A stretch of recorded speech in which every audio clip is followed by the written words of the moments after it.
Thank you so much for organizing this, Johanna. And I was just saying that I'm hoping to share some ideas and some tools and not prescribe things to do, and hope that some of the things make sense in what you guys are trying to do, because all the groups are different, the processes are different, but I think some of the concepts can help everybody. And so, you know, bear with me if I've done some crazy representations of your program because I was guessing at some things, but I'm hoping to get some discussion. But it really is sort of, in essence, simple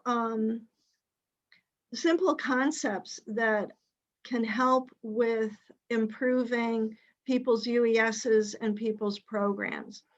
And what we talk about is this cycle of continuous improvement, that research is one element, but there's many other things that fall into that bucket. But it's essentially, you know, what goes into planning, the implementation of programs, the evaluation of programs, and that it's a continuous loop. And we learn from each of those steps, and we get better each cycle. And that's sort of the point of looking at this. And so when I talk about results-oriented management, it's that planning, implementation, evaluation set of buckets, if you will, okay? And results-oriented management is important for a number of reasons. One is we feel that this is how programming improves. And for our purposes, best practices, we feel, are the best indicator of program success. And program success, we view as helping to maintain or increase exports, okay? Because that's what the MAP legislation intended, was for the MAP program to help maintain or increase exports. Now, best practices matter to you because it makes your programs more efficient and you accomplish more of what you set out to do. And of course, you should care about these things because we use these processes to assess how well we think you're doing, okay? It's not the only thing that goes into allocating program funds, but it is a very important part that's performance-based in our mind, in our thinking. So we see results-oriented management as helping to assess markets, set priorities, identify markets and market segments, identify target audiences, define the change you're trying to implement over time in those targets, with what messages you've developed that would affect that change in behavior. And of course, it should help you measure progress in achieving those objectives and goals. And of course, reporting those accomplishments have become more and more important over time for everybody.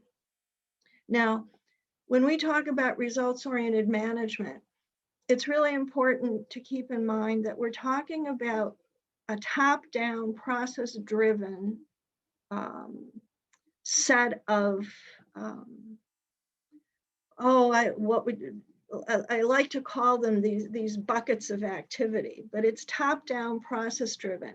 It isn't bottom-up, activity-driven in the sense that these are the activities we do all the time. We think they're effective. Now, how are those activities getting us to where we want to go? You start with, where is it that we want to go? Then determine what we want to do, okay? And fundamentally, these characteristics help you answer why you're doing what you're doing and why it worked or didn't work. Oftentimes people are very sensitive to why something didn't work, but they're not as interested in why something did work, and it's just as important, okay? So it's a structure of thinking. So you know, I've always liked these graphics, even though they don't really add much. But the first step is, you know, why are you doing this as opposed to this? Okay, everybody has to make choices. Money is not unlimited, though ATP has helped a lot with that. But in general, you know, every organization, when they're doing their programming, planning, has to decide what to do where. And how do you do that? There's lots of things that go into that. Certainly, it's important to have industry input, the ground truth, the market research, could be evaluation results. It matters if you're introducing product to a new market or if you're in a maintenance market. It matters which segment you're in. Now, I bolded this because I think it's particularly relevant to you guys. For many organizations, it's also a function of how they define what the cooperator does versus what their company members do, versus, like for us, what Post does versus what we do, versus what maybe your states do, okay? And you may have processes that help determine those lanes, if you will, of expectations and what people do. So that helps answer why you do this and not that, okay? So looking through, now I looked through your UES and I didn't spend a lot of time on it. I could spend months on it. But what pops out to me, it seems that WUSATA spends a lot of focus on facilitating relationships. The kinds of activities that you do that are your bread and butter, whether it's the trade shows, the inbound, the outbound, they seem to primarily, not exclusively, but primarily focus on creating these opportunities to make trade contacts and build relationships. But WUSATA does not do activities that demonstrate the value of any of these particular products that the companies represent. I'm assuming that the companies are responsible for demonstrating value. But this is not sort of explicit in your marketing strategy. And it might be valuable to kind of think through what you see yourself doing as an organization, your company members, your state members. And I can't say what the states are responsible for. Some organizations, the cooperator leads and the members, you know, like with data and market assessments and, you know, lays the table. And then the states provide what they want to do based on the opportunities and things the main organization represents.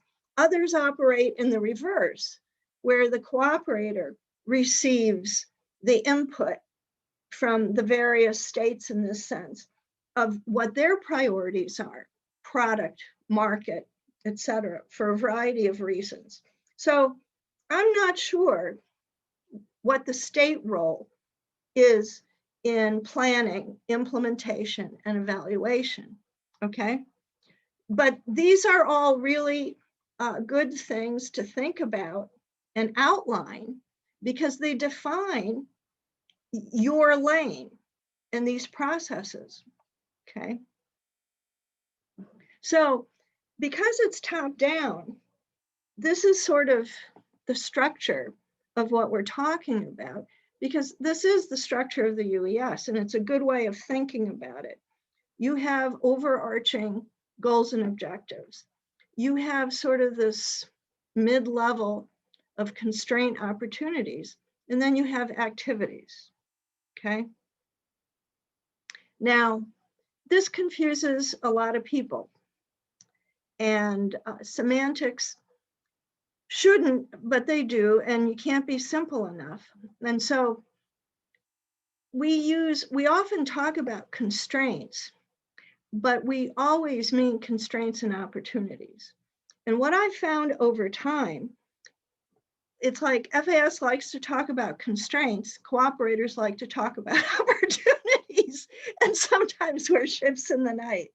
But when we're talking about sort of the UES world and these processes, opportunities and constraints, we're talking about the same level of thing, and usually the flip side of the same coin, okay?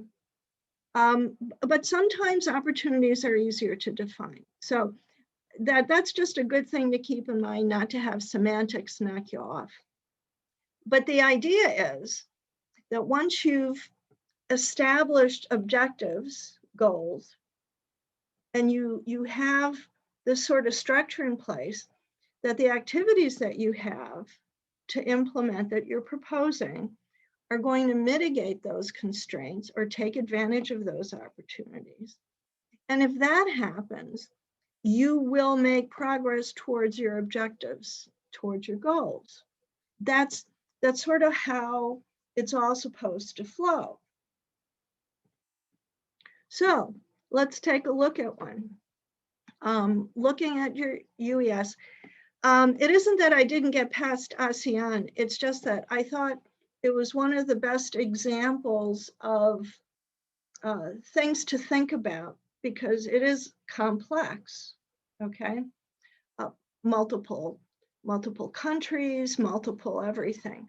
So like in WUSATA sense, if you look at ASEAN, seems to me that you have an overarching goal in this region. Whether you call it ASEAN or Southeast Asia, I really couldn't see where it would matter. You're trying to increase exports from your region to this region. And you have it organized by consumer oriented and ingredients, okay? Now, you've identified an opportunity that there's increasing income and interest. Now, I don't have a whole lot of space on this diagram, but there could be more meat on those bones, but that's it in a nutshell. You have opportunities. And a major constraint that was identified was how hard it is to do business in multiple countries with multiple things, plus the lack of US product knowledge, which really kind of comes up back here as the offset of potential increased interest, but lack of product knowledge is really the tail end of the other opportunity. The measures are quantified and appropriate, increase new buyer contacts, increase new products introduced in the market.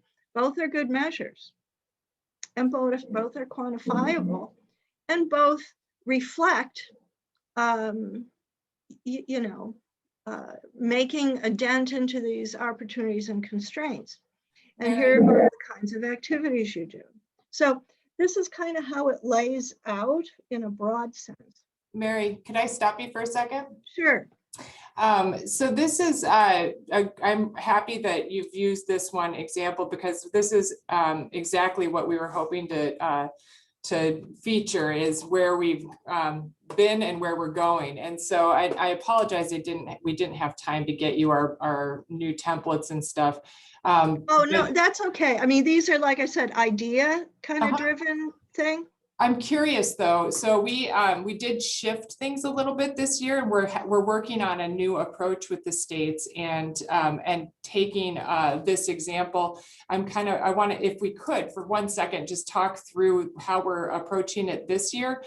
We've basically have a new constraint that we're using for all of the. Well, you might want to wait when we dig into the constraints more. Okay. Because I take this ASEAN example through a bunch of steps. And is it, I'm just curious then, is this ASEAN example from the last year's UES? Yeah. Okay, perfect. Thank you. Yeah. So this was just sort of the higher level snapshot. Uh-huh. Okay. And I go back to more detail on the constraints opportunities, okay? And that might be a good time to talk about changes, all right? Okay, perfect. Thank The you. purpose of this section is to look at those overarching goals and objectives, all right? And this happens to be this one region. But what I wanted to highlight was other ways of looking at things, okay? ROM is top down. Okay, so the first thing is for the organization to look at all of its overarching goals or objectives. Some of it might be individual market or region, but there's other things, you know, like you could have a market trade goal. I'm sure WUSATA at one point in time was in many fewer markets than it is now, okay? The natural tendency is to promote to markets where you have a shipping advantage, all right? And so you probably were heavily focused in Asia, maybe not so much in other parts of the world. But I'm saying you're in 13 markets now. I'm sure there was a point in time where maybe you were in 5, okay? That is a reflection of progress and change that's significant that nobody's tracked or reported or talked about. So, and it's not over. You know, it's like you have ASEAN, you have Africa, you have some big regions that at some point will develop enough. Well, you'll look at progress being individual market expansion within that region. This all adds to that overarching goal of increased exports the more places you're in that have opportunities. And it's because there's demand in other places than just where you had been. And that's what I'm saying. This is a relevant thing to consider over time, where WUSATA has been in terms of market definitions and where they are now, and what did you do to get from here to there? And that is a type of success story, and a pretty important one to stakeholders. And it isn't really over, because there is potential, again, as I said, the regions, you're not really all through that region. There is growth within that region. The same principle applies. And so it's kind of an untold story. And how did you get from, hypothetically, made up 5 markets to 13 now? How did you do that? I mean, that is something that's kind of important to track and think about, and particularly how it relates to the future. It's a different way of looking at objectives. Another one is expanding state participation in more markets.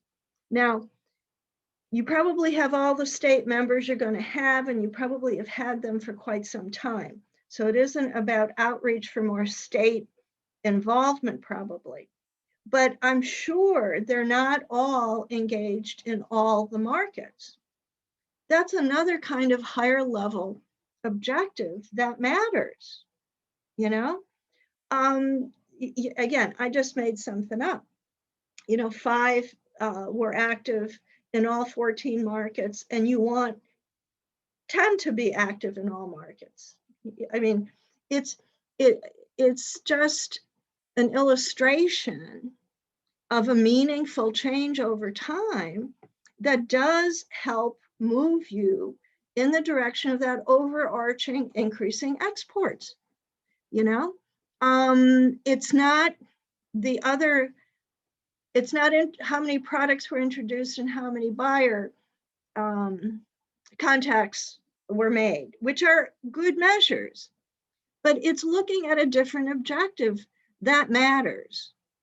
Okay, and how did you do that? How do you get states engaged in more markets, more of their companies in more markets?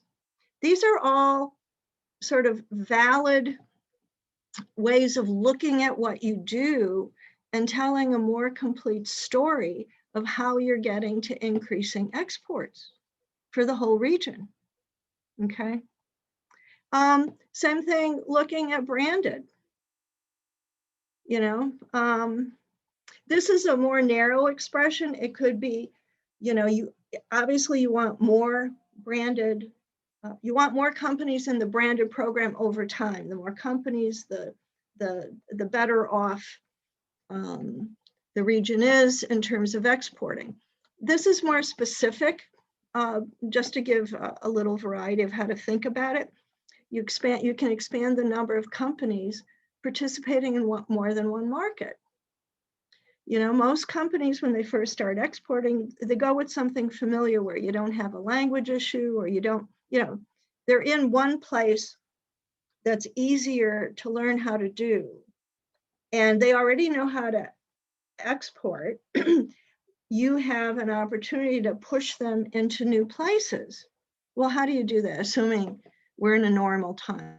I mean, where we are now, there's going to be a challenge to get people back to doing business as normal. But I'm just saying, under normal times, this is a real opportunity to take companies that are only in, say, one or two places and really help them expand into more markets. Okay, how do you do that? And you've done that over time. And that's a story that's not told. That is an effective strategy to increase exports. All of these things are elements of increasing exports. So I'm just saying, it's a way of looking at top-down, identifying objectives that may not be obvious because your UES isn't structured to highlight those things, but they're absolutely things you do, and they're absolutely directly related to your success in increasing exports for the region. Okay, just ways of thinking about it. And then there would be different parts of the plan that were linked to that. That's why top-down matters as opposed to bottom-up. We do outbounds, we do inbounds, we do trade shows. Okay, what does that support? That's a bottom-up exercise. I'm starting with the top-down. Okay, you see the difference. And that's not all-inclusive. It was just by example, different things that you could think of. There must be other things that would come to mind. Now, back to sort of the UES and ASEAN.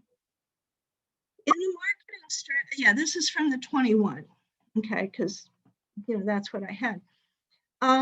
When you look at the market assessment versus strategy, the strategy as written is really more a market assessment.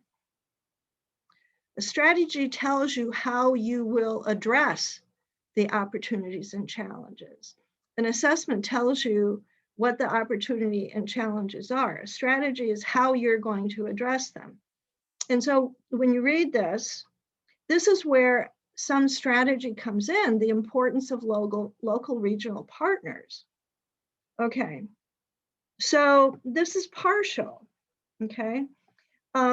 Assessments are important to highlight the opportunities and or challenges that you can address, okay? The things that you outline in an assessment that you can't address, like competition, it doesn't help you develop a program. Okay, so market assessment identifies key elements. A market strategy tells you how you're going to address it because you think you can impact it. Okay, so the how, and again, looking at that UES, there's a mix of things, and some of it makes sense and some of it is just disconnected. This description, again, a little bit of assessment, but it isn't. There's a consumer opportunity. Okay. There's limited knowledge of U.S. products. Okay, that's a constraint. That could be consumer. But then we go into trade. I don't know why there's one description here, and then there's two things here under trade constraints. This is confusing, and it kind of disconnects the threads that you're, it buries the threads that you can act on. You don't need 2 tiers. The competition is more of a market assessment. If there's a growing, well, anyway, I'm saying this is not a good constraint opportunity discussion, okay? It's a little better in a different spot. Okay, again, inconsistent with other stuff, but this is a little better because there's elements that begin to pop out, okay? Again, competition is a descriptor. You're not developing a program to deal with competition. Limited knowledge is something you can do something about, okay? This is consumer oriented, okay.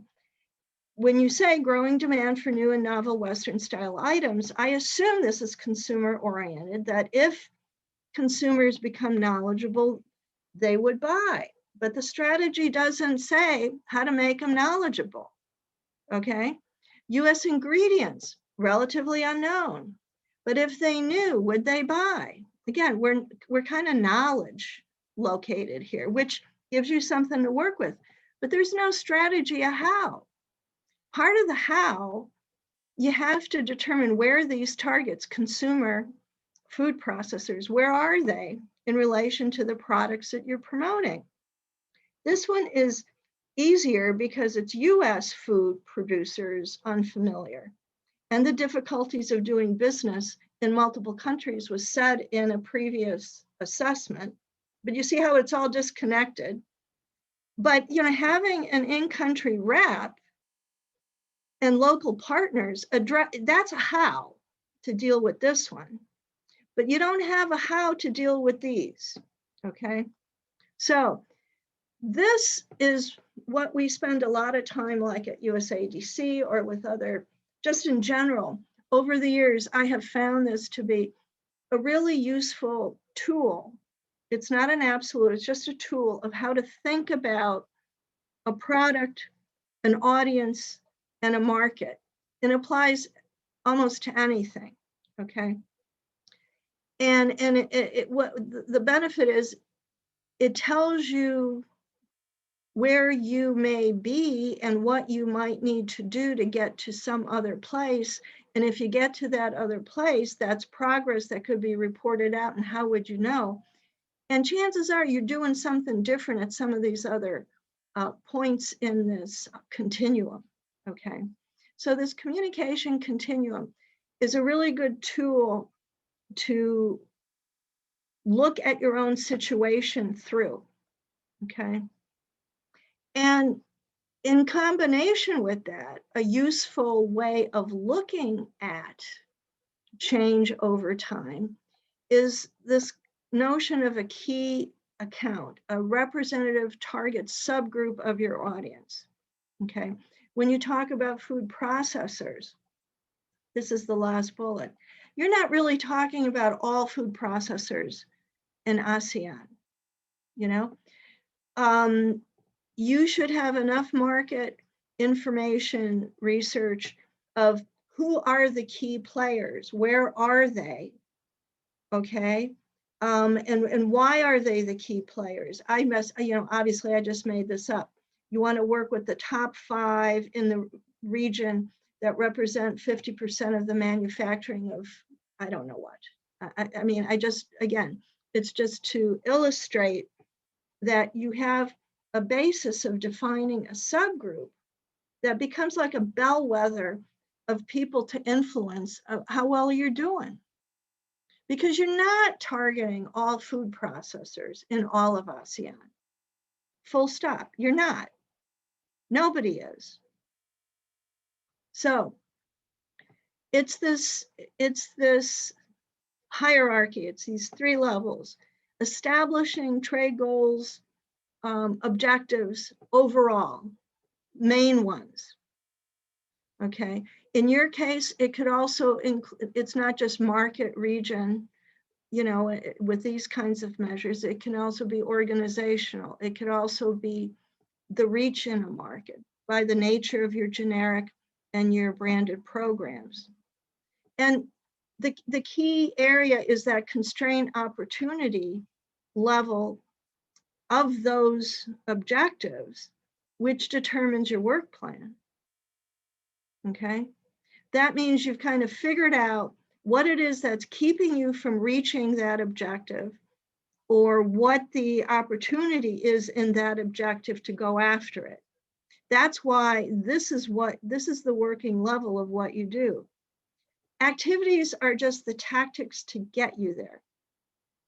Not that they're not important, okay? And you all make a really good case of yours being effective, and they do line up with what you're doing, and they do matter. But it's only part of what you do. It's even only part of what you're trying to do. So I said earlier, when you looked at your constraints and opportunities, you guys were at this knowledge level, okay?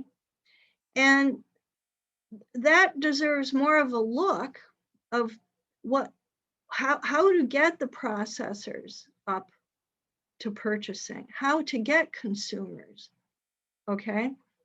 So you do identify something on this scale of progress, but what to do with it? And again, when you're introducing product, you're doing different things than when it's a mature product in that market. And when you're in a decline, you're doing some kind of innovation to get interest back. You know, this changes the nature of what you do and the information your audiences need. Okay, so that constraint opportunity level is critical to programming. And I like to talk about it in the sense of it being actionable. It can be an accurate statement, but you can't build actions around it, okay, if it's not defined well enough. And the work plan comes from an actionable constraint or opportunity. And that's what tells you how well you're doing. And you can see your own success by those incremental changes. So let's just take a look at what I mean by actionable. Okay, very, very common thing. Again, this is just random, but US product is almost always at a cost disadvantage, whatever you're looking at. Okay, if that's as far as you go, that's not actionable because you can't change US prices or prices of other products. Okay, that's part of the that's part of the competitive environment you're trying to overcome, but that's not an actionable. You can't, well, I'll get to that. By itself, it's not actionable because you can't change prices and the program can't help you buy down cost. All right, so, but this is a common problem. So what do people do? Well, people do try to offset the disadvantage of higher prices by other characteristics that offset that higher price, that bring value to your customer or to your target audience. Servicing that product on a regular basis adds value, okay? There are products that are available year-round with consistent quality that add value, particularly to ingredient manufacturers. There are products that yield better, are cleaner, easier to handle. All of these things can make a US product more profitable or as profitable as lower cost product and help offset price as a disincentive to buy. Okay. These are examples of actual things that actual messaging, you know, for lentils, they were able to compete with cheaper product because it was cleaner. US Wheat does promote all 5 classes of US wheat and shows how the knowledge of those blends can save people money, and on and on. So there are offsetting attributes to price. Let's look at some others. Supermarkets don't carry US almonds. They don't know the specific appeal demand. They cost more, okay? Now, if the consumers in that country would find US almonds appealing, retailers would carry them. Well, you can demonstrate these attributes of US almonds, and almonds, point in fact, do have specific flavors in specific markets unique to those markets. And size and packaging and nutrition is a big messaging point. US product doesn't meet a country's buyer's specifications. That's not actionable. You can't change specifications, theirs or ours. But what you can do is, more often than not, the buyer doesn't understand how current US product specifications can be used to meet their needs. You can demonstrate that. So that is actionable. Japanese bakers don't understand advantages of using US ingredients like dried fruit. Well, you can demonstrate the value added of the nutritional composition of the final product. Prunes do this all the time, substituting for fat content with prune puree. And cooperators generally are very successful, showing higher profit margins for their buyers with some of these US products that you use less of, and have better marketing messaging. So for something to be actionable, first of all, it's got to be accurate. US product is not always the best quality in the market, and it certainly isn't always the cheapest, but it must be something you can influence. And there has to be a specific target, a specific message. The specificity is what makes it easy to measure and see if you accomplished it or not. We talk about drilling down, and all that is being specific. And sometimes the specificity is about geography. You know, people talk about ASEAN. Well, you're not really in all of ASEAN. Even if you're working in Vietnam, you're not in all of Vietnam. If you're in Mexico, you're not in all of Mexico. You're probably in Monterey and Mexico City. Easier to measure when it's really what you're doing. So you define your target, many ways to do it, many ways. You have, you try to limit the size of the target so you can track it and measure it.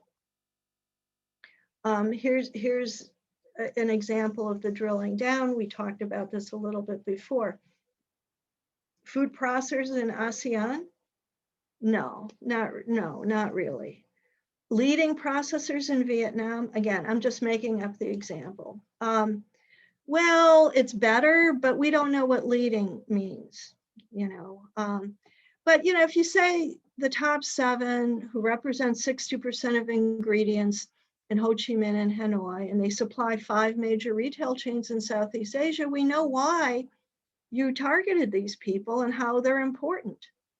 So focusing on key accounts, industry leaders, major influencers helps track progress and results. Now, all of this isn't directly related to the kinds of programming you do, but the ideas of it are. This is the same sort of thing, but with retail. Now, if you look at back to the ASEAN food processors, and we're looking at messaging, they don't see the benefit for paying more for US ingredients. They're unaware of US ingredients. They don't know what attributes would make a difference in their buying decisions. And again, if you get it down to what about it in particular, and they change their behavior, and this is the messaging, programming helped accomplish this. So it helps to have an actionable constraint or opportunity, specificity in the targeted message, and you go down far enough so it's measurable.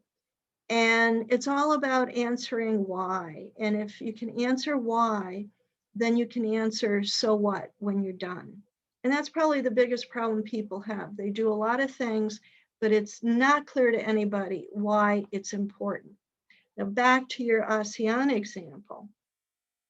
You know, we were talking about these essentially three things, okay?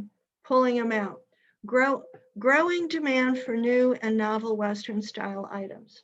Is this actionable? Who's the target? HRI retail. Consumer-oriented products like ready to eat, quick serve, is that what we're talking about? What do they need to know about US product to buy? Is the product at a competitive cost? Is there trade servicing support? Is there quality control, food safety? Or is this all about relationship building, information sharing, and trust? This is why at the very beginning, I said, it seems to me that WUSATA has a defined lane for itself, okay? And I'm not saying that's good, bad, or ugly. I'm saying in the whole scheme of things, it makes sense if the strategy is explained, because when you look at your activities, trade missions, trade shows, these address establishing contacts and relationships, okay? So it's sort of like, if that's WUSATA's lane, you say that up front.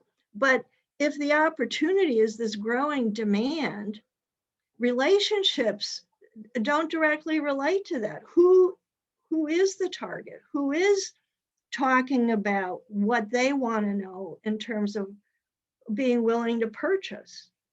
There is a gap there between the way the opportunity is set and what you actually are doing. And that's why I assume that you have the companies doing all of that stuff, because you have defined yourself as establishing contacts and relationships, but you don't say that anywhere.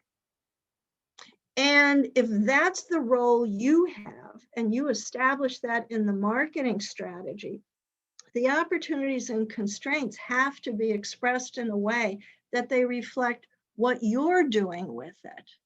And you make it clear that others are doing this, okay?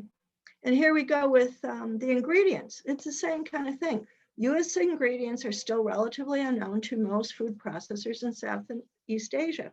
And by the way, these are both true statements. Nothing wrong with the statement. It just doesn't fit with what you're doing. And it doesn't really fit with your strategy. If you had a more comprehensive strategy, you could see where the pieces are and how they relate. So is this one actionable? If food processors knew about US ingredients, would they buy? Well, you can demonstrate the value of US ingredients. But again, is your constraint about relationship building, information sharing, and building trust? You're not demonstrating the value of US ingredients to these people. You're doing trade shows, trade missions. You know, somebody else has to address value, what value it adds for them. It's not going to sell without that piece.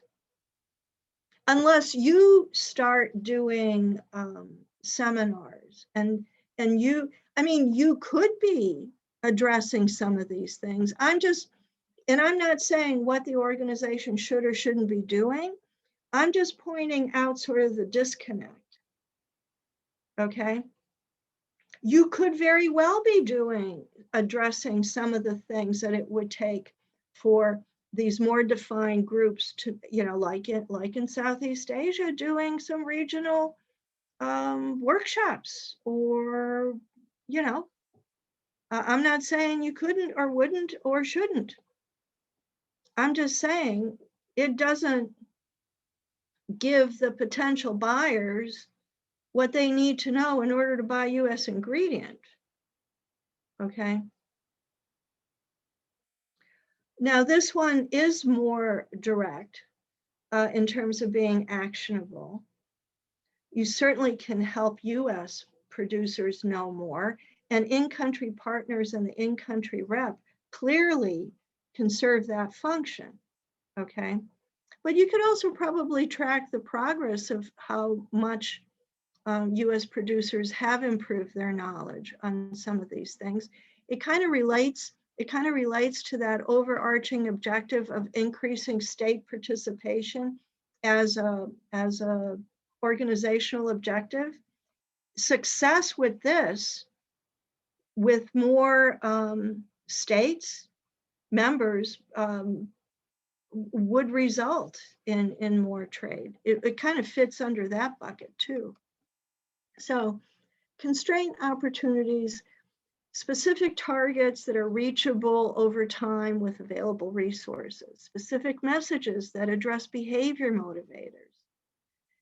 The message, if accepted, will change the target's attitudes and behavior, increasing knowledge, interest, willingness to try, and purchasing, okay? Will eventually result in regular purchasing, increasing exports, and progress is measurable. Progress, success, these are all sorts of different things. We said at the beginning, maintaining exports, increasing exports is what the program is about. But, minimizing decline is really important to demonstrate too. We've been through periods like that. And you have intermediate steps that matter. If you can demonstrate moving processors or consumers from knowledge to purchasing or trying, those are successes that activities probably brought about if they're specific enough. So the communication continuum is a tool that you can refer to help think through your own situation of what may or may not fit and what connects and doesn't. And buyers can be anywhere. This isn't a straight line and they go back and forth. It's not an absolute. People want to look at it like a template, and it doesn't fall that way. It's more of a concept. It's not even always sequential, but it helps you see where you are, and more importantly, it helps you project out where you could be. Okay. Some simple examples. Now, this is not the kind of stuff you do, but it helps exemplify how a constraint or opportunity, even though this has an awful lot of content, is difficult in being actionable and reporting against. You got consumer awareness, you got multiple products, you got health benefits. On the surface, there seems to be a fair amount of detail, but you don't really know what people would do with whom to do what here. Awareness is always tricky. I think it's always overused. Again, you got a geographic component of Poland, really, all Poland, all Poles, almost never, and other things, okay? So it makes more sense in that particular case, you break it up into a consumer thing and you break it up into a retailer thing, because raising consumer awareness doesn't do anything for anybody if they can't find it, okay? So the way these tools help is if there's enough specificity. We've got Polish consumers, Warsaw metro area, messaging about availability and health benefits, about commercial products. Those are all very specific things you can do. You can see how that would look. And at the same time, You're looking at retailers in the same area, but only the high end. They don't have these products. Why? Could be because of lack of demand, you don't know, but these are things you can work on. And like I said, there's not one right answer. It's a way of thinking about it. You start where you start and where you want to end up in 5, 6, 7 years. Consumers only familiar with wild cranberries. You want them to be buying on a regular basis. Things you want to do to get them there. And as you're implementing the program, you can see if you're there yet. You can report that out. Same thing with retailers. You know, they're not carrying all of it. They're not aware of all the products. You want all of that target audience to be carrying all of these things. And then you develop a program that has intermediate steps of how to get from here to there. I mean, the exact content of this isn't important because I'm making stuff up. It's the idea of you start here, you want to be there in X, years, and how would you get there? And you can do this with any of the things we started with. Okay, so back to trying to spitball one of your examples. I'm looking, this is where, I suspect this is not the way these things are conducted, but I'll soon find out. Okay, here's sort of the ASEAN consumer-oriented product demand is a thing. Okay, it's a thing. I'm saying it's retail, HRI, unfamiliar. Now, somewhere this ASEAN would be defined into a smaller group here of who these people are. Again, it wouldn't be all of ASEAN. This may be like, 10, 15 people in 3 countries or something, okay? And in-country rep identifies potential customers. WUSATA trade mission meets a wide variety of potential buyers. These are all things you do. Subset of best prospects selected for inbound missions, and WUSATA products purchased on a regular basis. You go from, okay, unfamiliar, the knowledge thing we talked about, not knowledgeable, and they're buying on a regular basis. What do you do to get from here to there with that group? Okay, now I put in, oh, by the way here, I don't know if these things, I suspect many of these things are ongoing. I don't know if they're sequential, okay? But in an area, in a region like ASEAN, even if some of these things happen at the same time, you could still demonstrate expansion of activity from one market to another because you're not everywhere. It really depends on how you construct what you're trying to do in an area like ASEAN, which generally has been underfunded for potential export growth, economically speaking.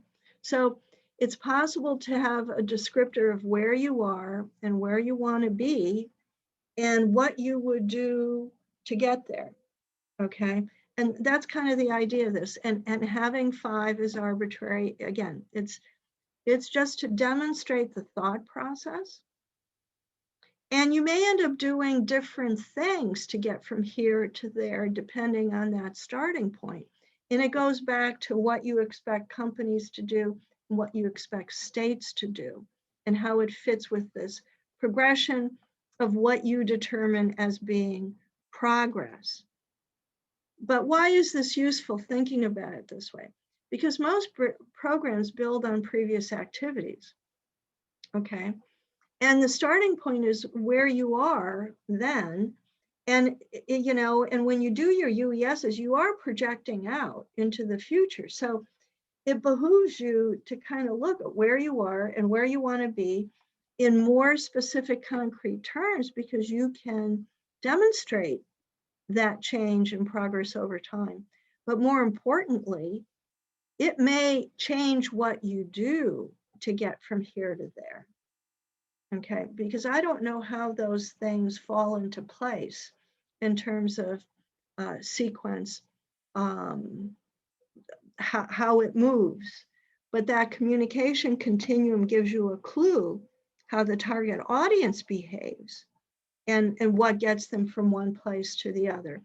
I think the question for WUSATA is who moves them, you know? Is it only, or I shouldn't say only, is it primarily contacts and relationships?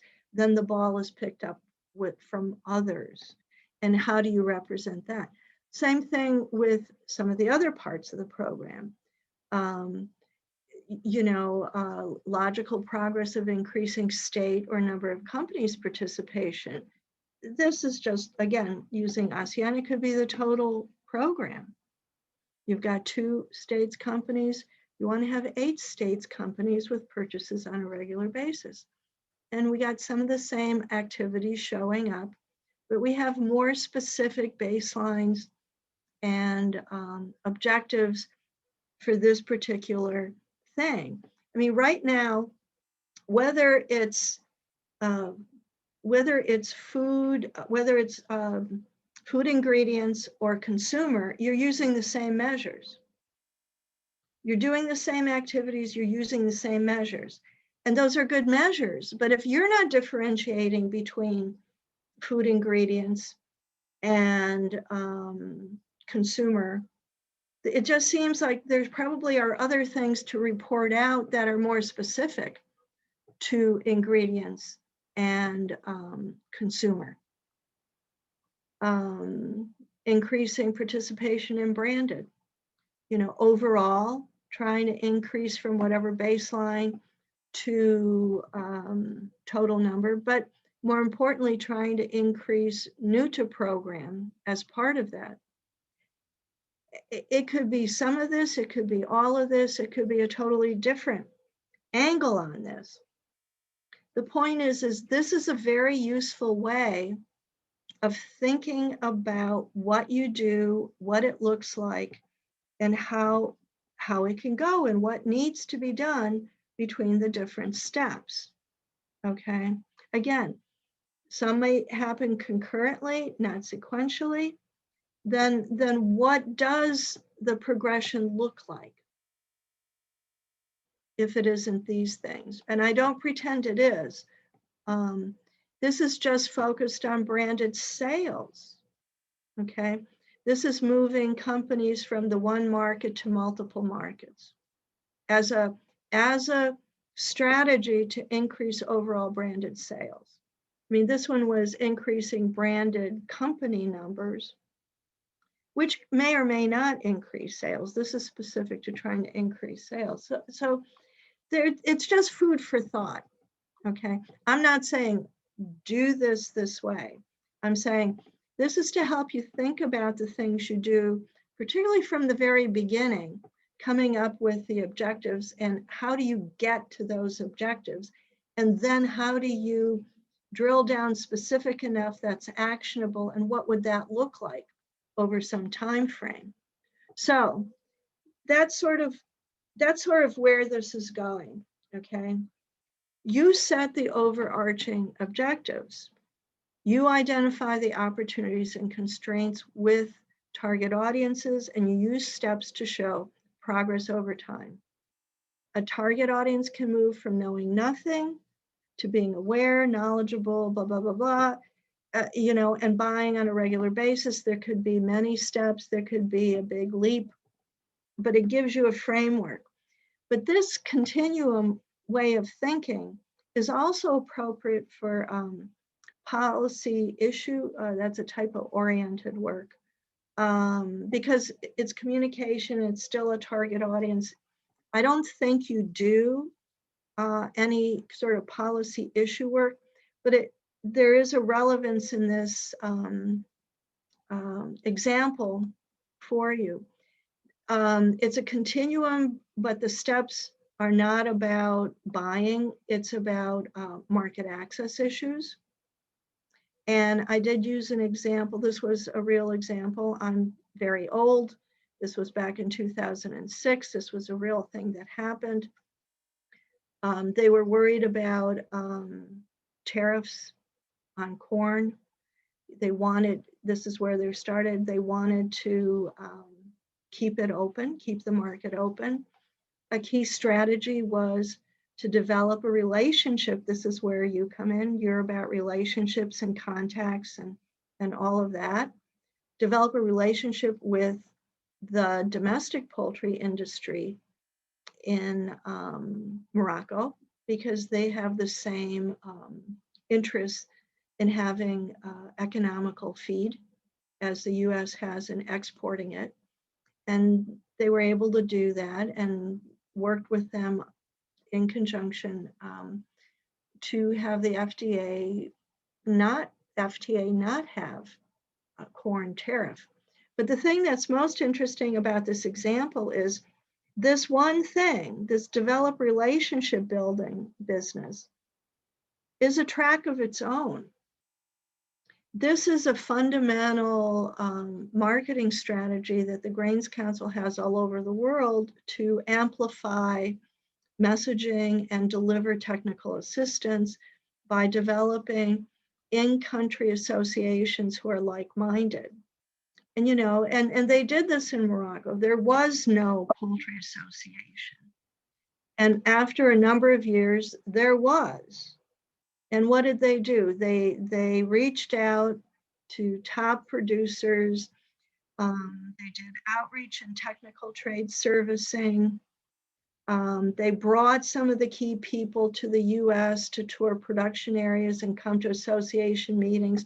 And they helped the Moroccans organize themselves into a poultry association. I just wanted to show you that this whole strategy of relationship building can be looked at as a thing with a start and an end result somewhere. And of course, they continue to work with those associations. You know, this stuff doesn't end. This just exemplifies that this relationship building thing can be a thing.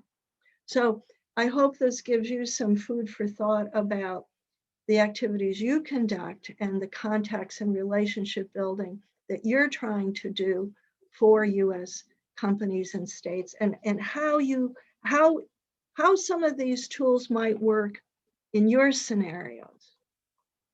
Mary, this is Aida.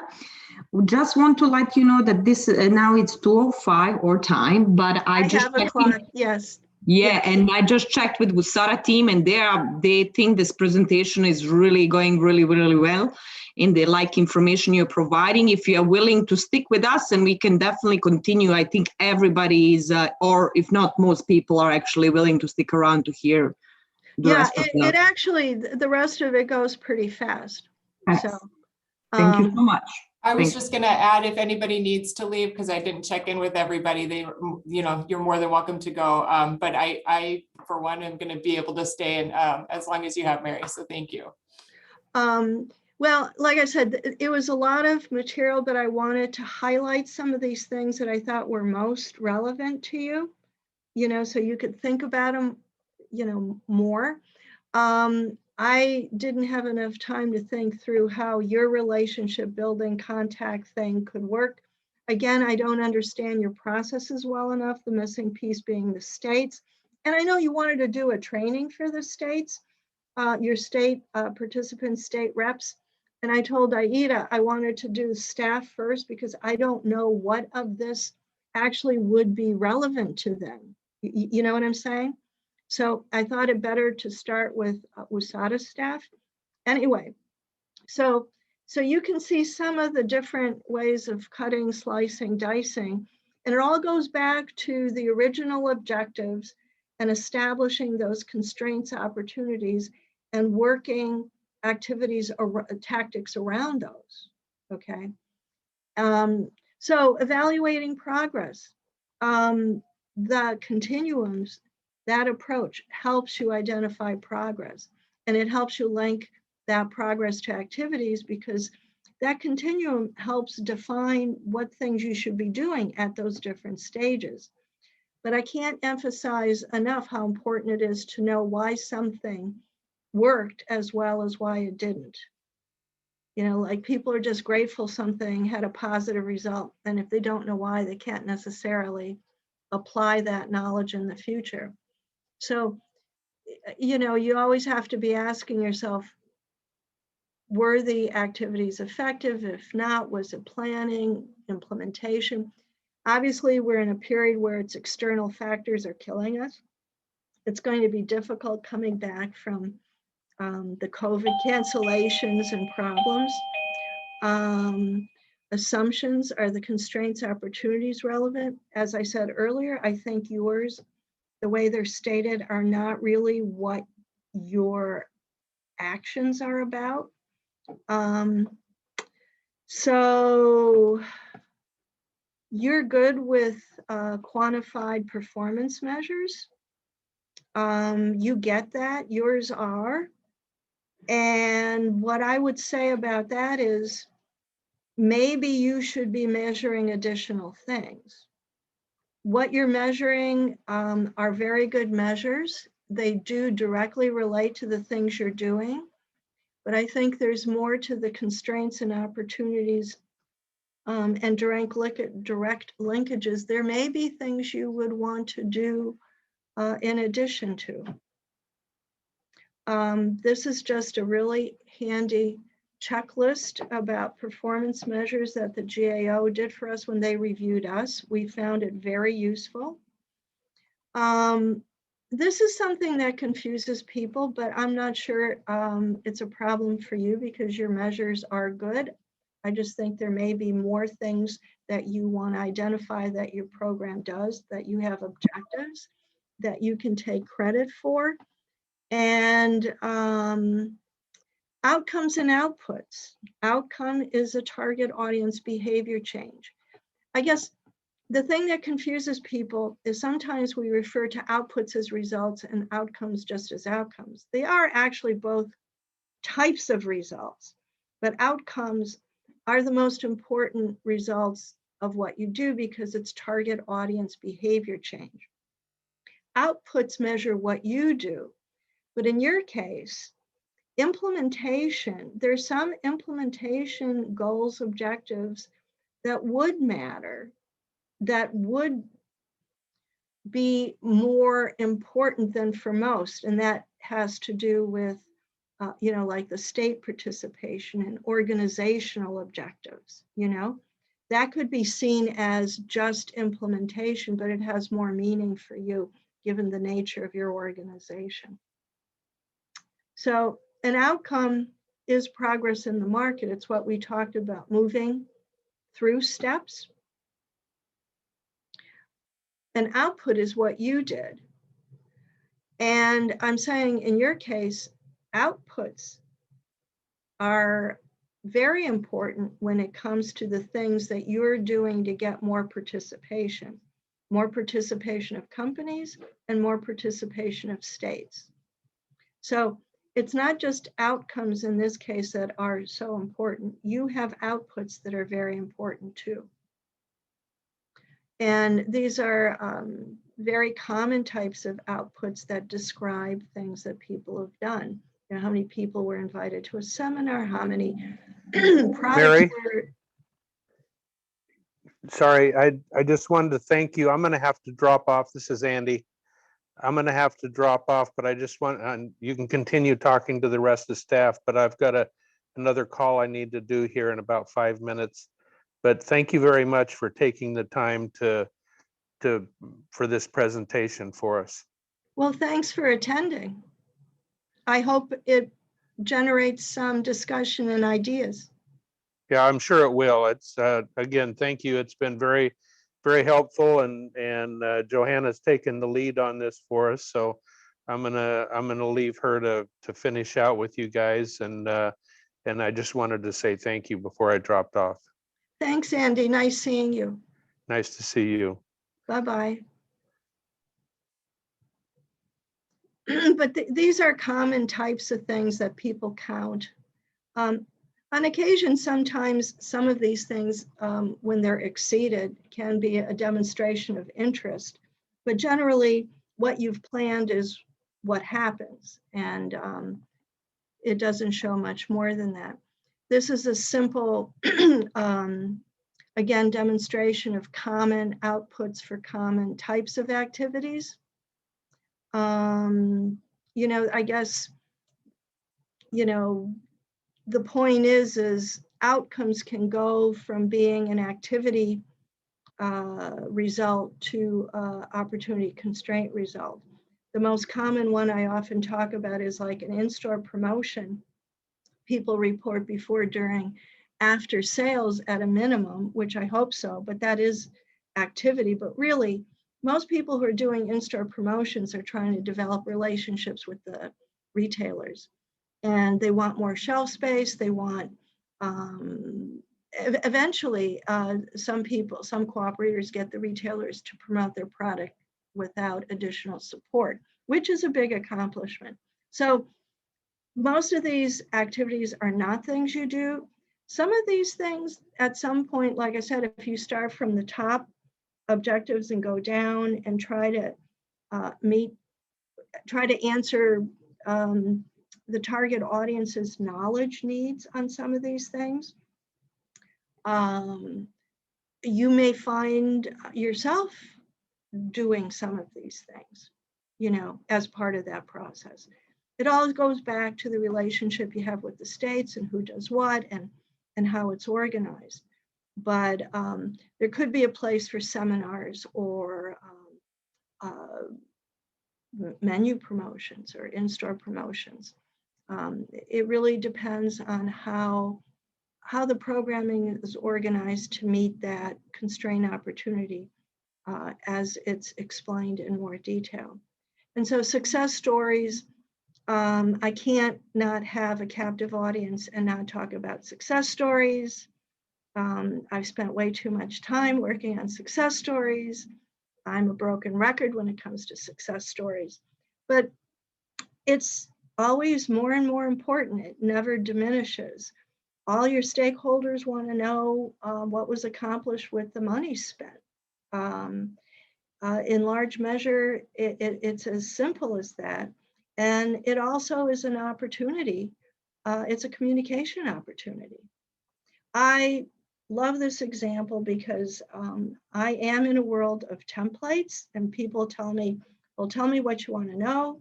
And it's like, it depends on the purpose of what you're writing for. So this was an image from Melissa Kessler at the Grains Council when we did a training at USADC, and I think it hits the nail on the head better than anything I can say. Success story is like a piece of chicken. You know, you take that chicken and you can do all sorts of things with it. And that's what we do with success stories.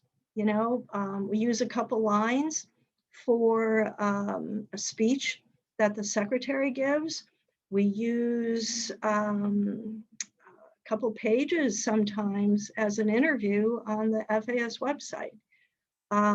I try to do like a paragraph or 2 or 3, depending how long-term the story is, for our annual report.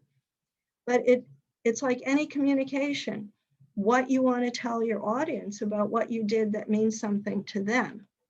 Okay, these are communication opportunities, but these uses are only as good as what we get. And lots of times we only have individual activity results reported out, and they can be interesting, but they don't tell the market development story very well because market development is long-term. And often a trade context is missing. So you read, speaking for myself now, I read a story and I'm thinking to myself, why is this important? Why am I reading this? The detail on this is not important, okay? But this is an example that I've used to show a market objective and reporting out results over time. And the reason it's a good example is that it talks about multiple years. It talks about increasing customer confidence. And it talks about how they did that. And there is a context where you believe that what they did made a difference in what they're reporting out, which is oftentimes someone will report out what they did and then they say exports to that market was blah, blah, and there's no connection. And you'd like to think you had something to do with that, but I'm sure when exports went down, you weren't responsible for the decline. So the trade context is always important. And you make connections because of the target audience, but also trade over time. If you've been there for a while, it just is much more convincing that your strategy is working if you can talk about change over time. The communication continuum allows you to do that. All of these kinds of activity, whether it's promotion, marketing, access, capacity building, it's all communication. Whatever it is that you're trying to do, you think in steps. And I think that there are so many things that WUSATA can report out as program accomplishments that go beyond individual company successes. You get to define what success means. And you link those successes to what you do.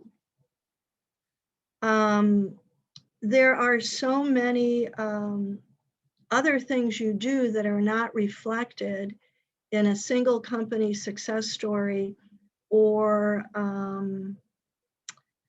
introducing new products and number of buyer, supplier contacts. Good measures, they're good measures, but there's so much more. I believe, because I'm older than dirt and have been in FAS since late 1976, I hate to say that out loud, I believe you've diversified markets over time. Now, what are the logical points in time to compare what you've accomplished and how? I can't say. I haven't worked closely with your program, but I'm sure you have. I'm sure that what you're trying to do in ASEAN, again, implying based on what I know about that region and other groups, you at some point were moving from initial product introductions and you're trying to develop that region because it has so much promise. I'm sure you have done that in other markets. I can't say which and when, but I know we've done that. I mean, the US has moved Korea from a PL480 country to what it is, working in Korea to what it is today, which is, just one of the top markets in the world. We've been there that long. We've been there that long in that market doing work in Korea. I'm not saying we're responsible for their economic growth, but we have been working there since they were a PL480 market. You've increased participation of key stakeholders. You probably can demonstrate something there, and you can demonstrate what you did, and you can demonstrate that it worked. I believe you've expanded company participation into new markets. You don't talk about it, you don't track it, you don't show it, but you probably have. And you probably have had significant growth in the product mix you represent with those companies. These are all meaningful things. These are all meaningful things over time that are not talked about. So it all goes back to that first identification of objectives, and maybe some of these things will pop out, but I suspect these things all exist as WUSATA accomplishments over time. And these are significant impact kinds of things. You can even demonstrate the impact probably. Success stories generally are just sort of a journalistic what, when, where, how, why, who. Thing that's usually missing is so what? Why am I reading this? Why does anybody want to know this? And this is the point that I'm making to you, that you're missing the long-term story of things that you all have done. Okay? And only you can come up with what you think those accomplishments are, because you're still working at them. They just go unsaid, and they don't appear in the UES. So results-oriented management is top-down. You start with the most important goals and objectives, and then you work at fleshing those out into implementable programs. And these best practices really do lead to better programs, and we consider it in our allocations. And program success comes in many forms, and you get to define it just like you get to decide how to structure your program. So what I shared with you are tools and ways of thinking, okay? And try to fight against the natural tendency towards ambiguity and generalization. People think that ambiguity and generalization ensures flexibility. It's very appealing. I don't like my performance to be tied down to specifically if I can't accomplish it. But it's not held against you. If you don't have specificity, you won't have any results to report. So these processes help improve planning, and improved planning helps results reporting. And then everybody can see what you're really accomplishing. And that's it for today. I'm out of gas. Now, you started telling me about changing constraints. Yeah. Which let me go back to your constraints. I can actually, if you want, I could share a screen and I can illustrate through your success story. I loved that slide you shared with the chicken. I did. You're a person after my own heart. Yes. That spoke to me. I use it every time. It's great. And I can share a story with you. What I'll do is put up my constraint title that we're document that we're using right now, if that helps. And I'll share this story, and that will illustrate beautifully how things are going, if that works for you. How I should get out of screen sharing. How do I, let's see. I think at the top you can just hit stop share. I might even be able to. Okay. Yeah, I didn't want to totally derail you at the beginning, but I had so many other places where I was talking about the constraints, you know, that it didn't seem like a good fit at that point. That's totally fine. That's it was perfect, actually. I really appreciate everything you covered. Can you see that okay? Yeah. So just a brief background is what we've done is we've been working with the states to kind of shift the way they're thinking about things and do a lot of what you've described. We shared with all of them the documents that you've provided, not that latest slideshow, but a lot of the material that you've used in the past. And so we've shifted the way they're thinking about constraints and opportunities, and have them basically select a country market with these 4 options for a title to select from. So what stage are they approaching a market, basically? What kind of approach are they taking to that market, and think more as a region instead of an individual state. So I think everything's going great so far. We've updated our templates that they work with. And this story will illustrate how I think it's going. So I'm going to attempt at your success story style, but please note, I am not in the communication section. That's Lisa. She is our model communications person. This is just my attempt at this, all right? So my example comes from Wyoming. Wyoming is not an active state. We don't have somebody representing Wyoming, but we do have a new person from Wyoming that has been a part of our, has been more active, Jill, and she's been trying to get projects going and she's learning the ropes and everything. She's been participating. She was at our winter planning meeting. She was at, she participates in the country market work groups and things like that. And so she has been on my more recent work group that I have going, that we look at documents and update them and get things going. So I've been helping on that GBI for the misconceptions of European, I don't know if you know what that is, the video project that they're doing. So I've been helping with that. And so we just met on Monday, and at the end of the call, she sent an email to the work group that said, she said, that was the best WUSATA meeting I've ever been on. And I thought that was interesting. I was like, I don't know why the other ones weren't good though. So when I called to follow up with her, I asked her, so what are the other ones that you've been on, just to find out why she would say that. And she told me what she's been participating in. And I said, so why would you say that? Like, why were the other ones not good? Or why was this one good? Tell me what you're talking about.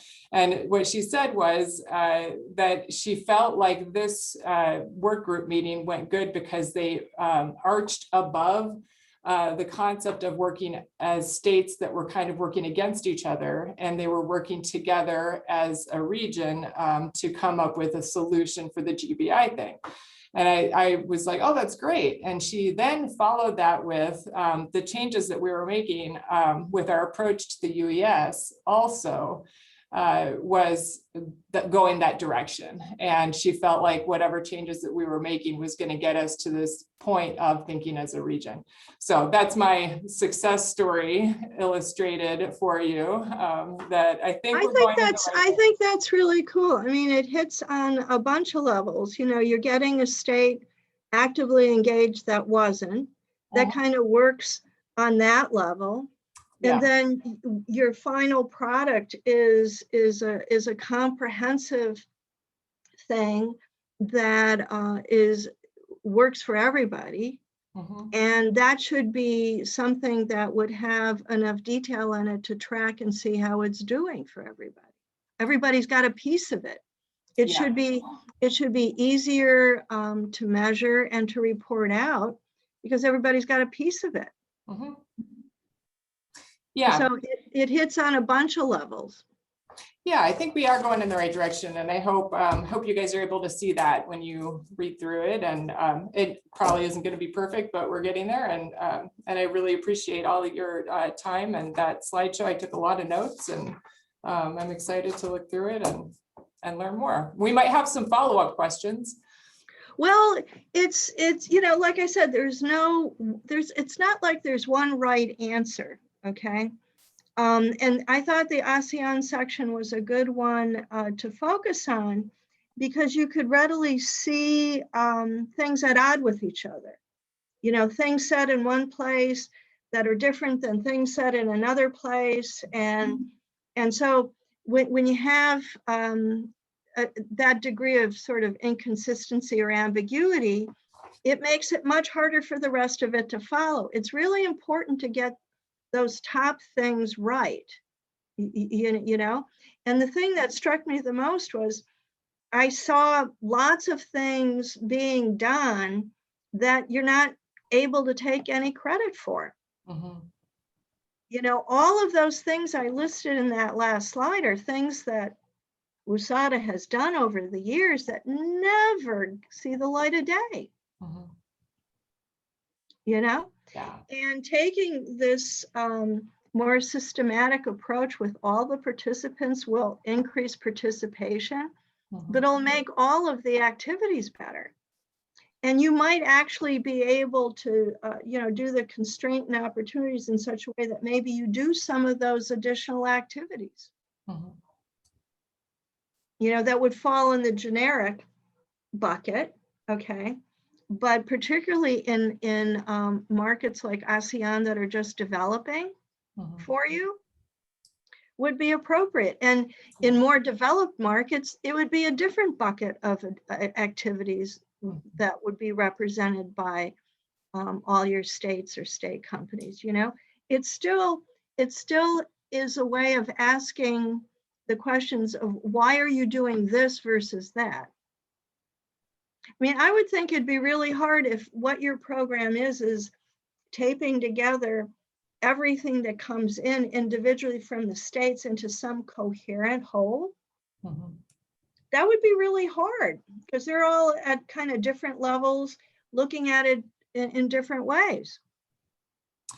That actually, I think I do have two questions that I have, and that is one of them. And and correct me if I'm wrong, anybody on the call, WUSATA does tend to really go to the states for their guidance and buy-in, much more heavy than most of the other folks that we work with. And so with that, you do find a varying degree of not just levels of readiness with the state and the companies that are in that state, but also much more varying levels of I guess, opinion of what stage you're at for that country market. And so the question is, or interest even on what kind of product might fit for that market. So like in Alaska, for example, seafood isn't even in the Department of Agriculture. So for them to conceptually think that seafood is an agricultural commodity isn't necessarily where they're at. And they also have ASME up there.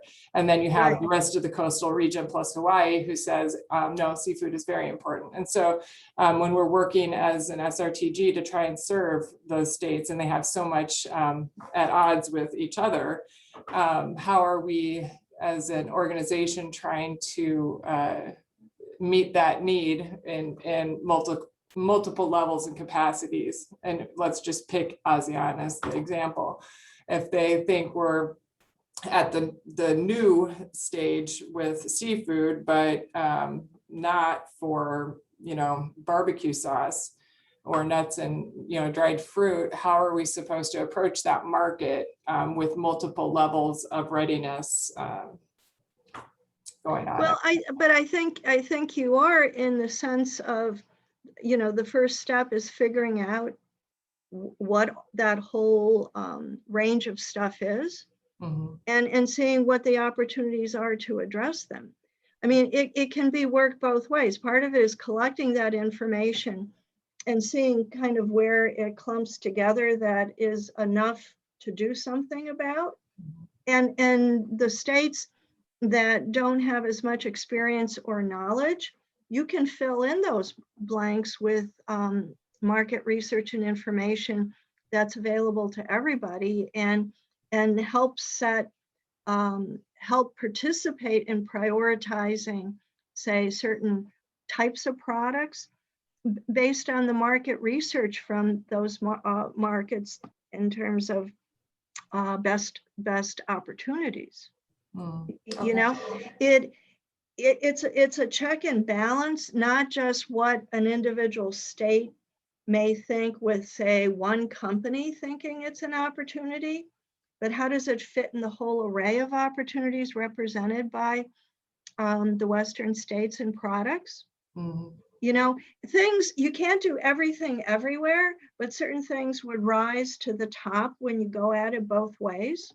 Okay. And part of it would be not WUSATA dictating where the priorities are and the activities, and then having them follow you, but having that input plus generally accepted market research to help guide decisions.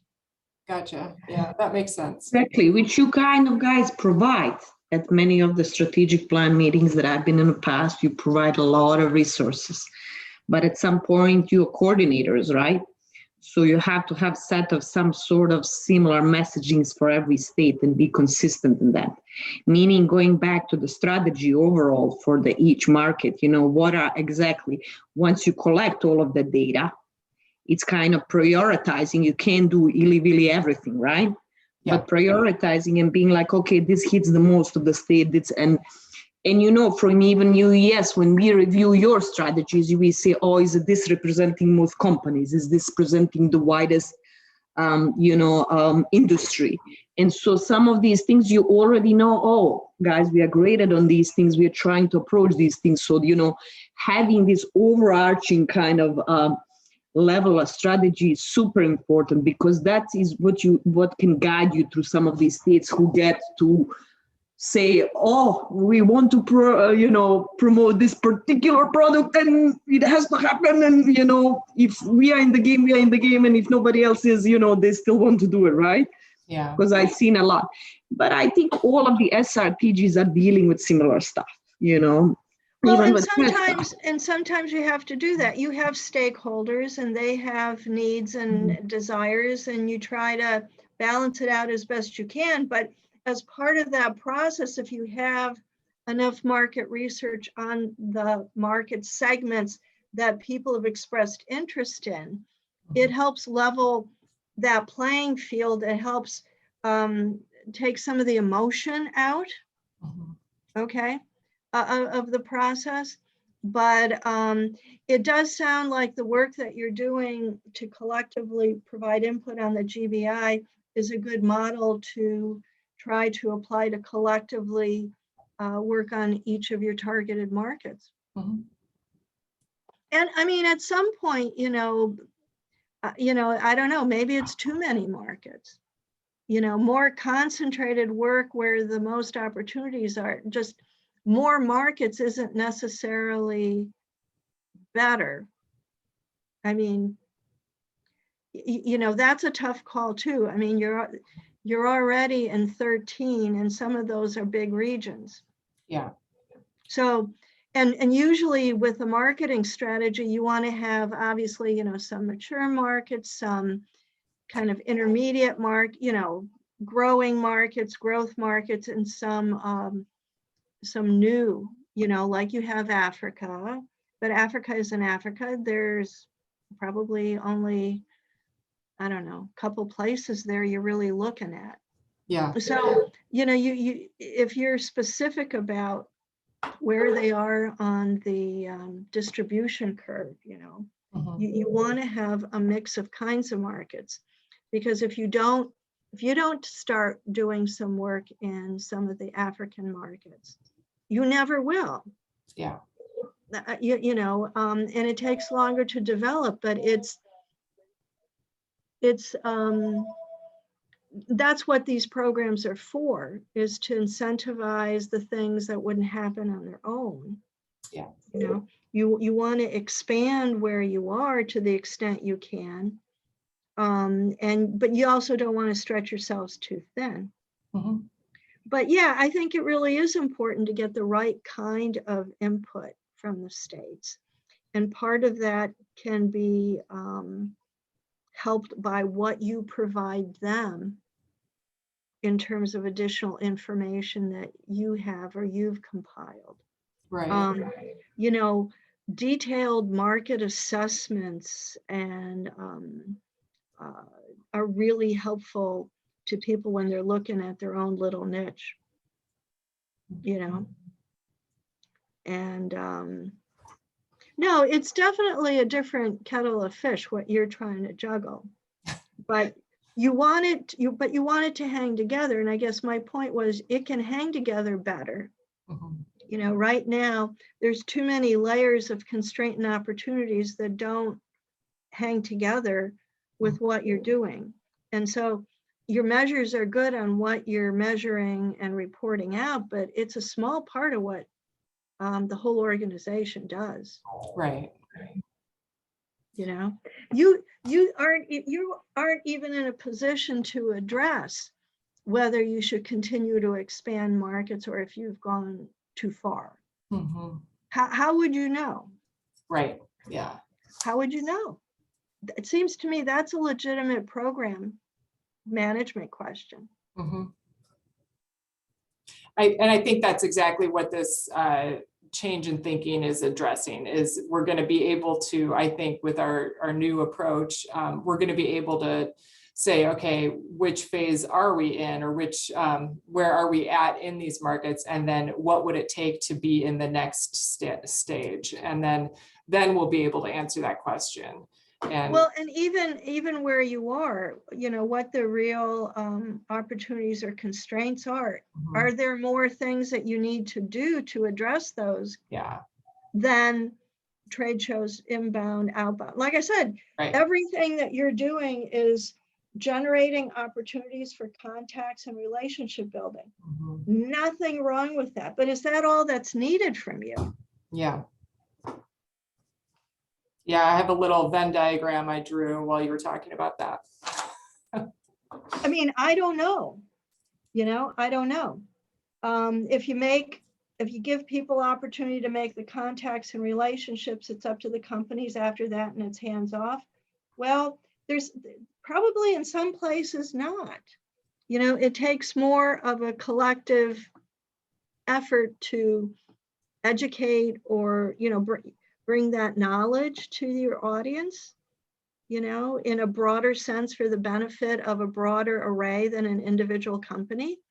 It probably is more effective if it's more categories, or specific categories that need more work in a market. Who's going to do that? We've done a little bit more with retail promotion, and I think you're right, though. I think that our branded program has been where we primarily had that happening, and typically our generic programs have been focused. And I think that goes back to the state's comfort zone of relationship building, because they want it to be open and accessible, and that's what the state mindset is open and accessible and giving opportunity for the relationship building. Because you don't typically, when you start to do a promotion, you tend to get accused of favoring. And so you don't think that way. And that would be on their own, on the brand's, own, dime. And that's why that goes to the branded program. But I see what you're saying. And I think that we can find ways to do it. I think the states have been getting creative that way, where they've done like I'm thinking of like they've been doing like restaurant promotions and retail promotions. So they're starting to do creative projects like that. We just have to think through how we can present it in a way that works. And Well, it has to. It works best in a collective way. Yeah. Multiple states. Like a Western promotion of Western menu items, or Yeah. it's hard to do it when it's broken down to individually. Yeah. But even with the branded, there's always money left on the table. And to expand the base of participants, both in how many markets they're in and in actual companies, that's going to require more of a strategy.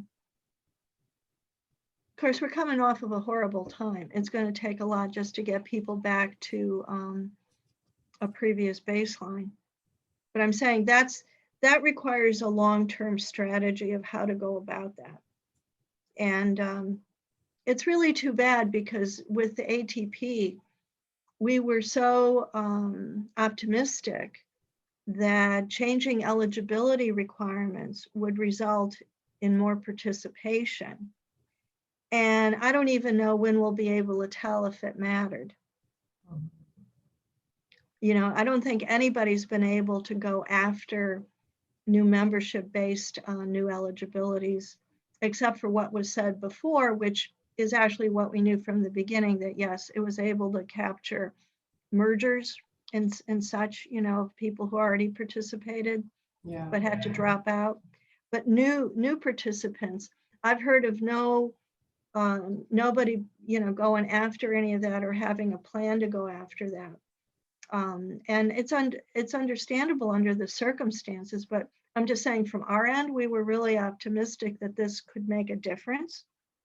And I don't even know when we'd be able to tell. Yeah. So anyway, things to think about. Well, anyway, I hope it helped. Yes, this was great. I can't thank you enough for your time and all the effort you put into that, tailoring that and looking through our stuff and giving us all this information and feedback. So thank you. Well, it's only the tip of the iceberg of your stuff. I know. You have to find the rest of it. Sounds good. Will do. Nice seeing you all. You too. Everyone.